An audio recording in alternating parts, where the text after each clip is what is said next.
Dans cette vidéo, nous vous embarquons à la découverte du sud-ouest australien, où des paysages à couper le souffle nous en font voir de toutes les couleurs. Générique. Salut, nous c'est Tiff et Nico, On parcourt le monde à bord de notre 4x4. qui est aussi notre maison. Wow. Et l'apéro Cool. On a déjà parcouru tout ce chemin.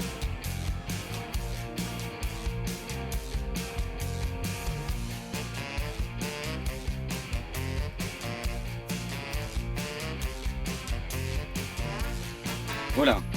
D'ailleurs, il serait peut-être temps qu'on se remette en route.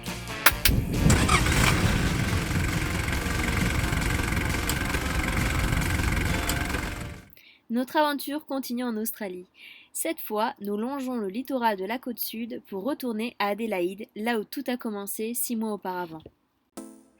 Avec un tel programme, on a bien dû rouler plusieurs milliers de kilomètres, difficile de dire exactement combien, sur ces superbes plages. Avec le recul qu'on a aujourd'hui, on peut dire que ces plages se prêtent particulièrement au 4x4. Elles sont accessibles, mais éloignées, alors il faut prévoir suffisamment d'essence, de nourriture et d'eau, comme partout en Australie d'ailleurs, dès qu'on s'aventure dans le bush.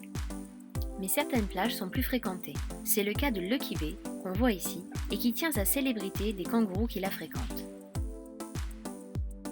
Hey, salut!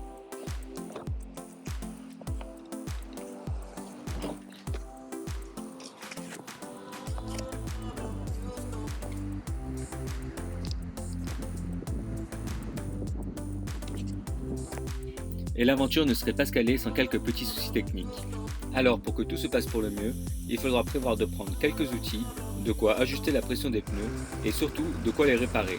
Car oui, même sur le sable, nous avons réussi à crever plusieurs fois et même déchirer le pneu sur son flanc. Alors ces petits tracks sur le sable, qu'est-ce que ça donne? Avec un pneu crevé, ça va.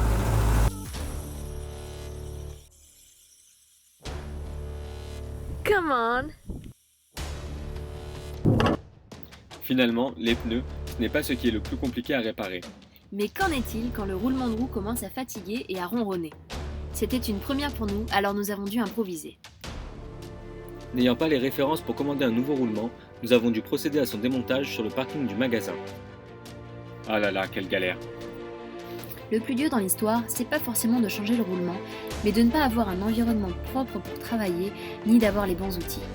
Et pour le remontage, il vaut mieux avoir une bonne mémoire. Et la rondelle, forcément, j'ai pas pu la voir. Donc ça veut dire qu'elle était derrière. Oui. Qu'il y avait un sens. J'ai un mes plats. Enfin au pire, c'est pas grave, le 4x4 il est pas non plus super exigeant. Le moins que l'on puisse dire, c'est qu'il nous en a fait voir de toutes les couleurs, et on ne parle pas qu'au sens figuré. On peut trouver du sable blanc, très blanc, dans les célèbres dunes de Lancelin.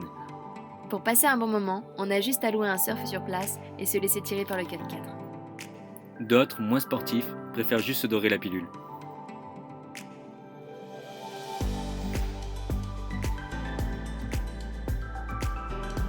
Comme notre itinéraire longe la côte, pour observer les belles couleurs de l'océan, il n'y a rien de plus simple, il suffit de tourner la tête à droite. Et si on est patient, on peut même observer quelques dauphins ou des baleines en migration si c'est la saison.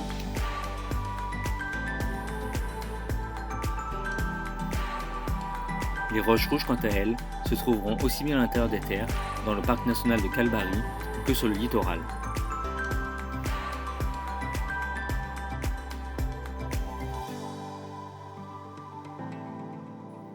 Ce désert jaune se trouve dans le parc national de Nambung, où surgissent des étranges formations calcaires appelées pinacles. Ces surprenants lacs roses qui parsèment notre chemin doivent leur étonnante couleur à la prolifération d'une algue. La fameuse Rosette algitus. Inutile de la chercher sur internet, vous ne la trouverez pas.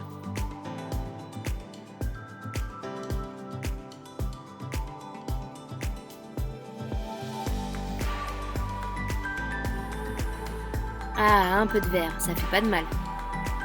Ça peut paraître anecdotique, mais les forêts, c'est pas ce qu'on voit le plus dans le sud-ouest australien.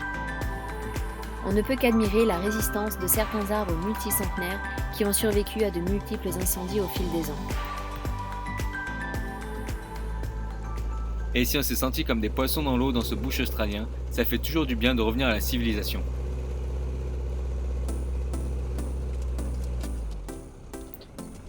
Pour la 4e ville d'Australie, on s'attendait à croiser plus de monde à Perth. Hormis le marché de Fremantle qui est un lieu touristique, les rues sont plutôt désertes, surtout de bon matin, et il n'y a pas beaucoup plus de monde dans les églises. Ni au cinéma de plein air, où nous avons pu regarder pour la première fois un film avec notre Tantor. C'est sûr, Perth nous a réconciliés avec la ville, et nous verrons dans la prochaine vidéo comment Adélaïde va nous réconcilier avec le monde du travail. Ou pas.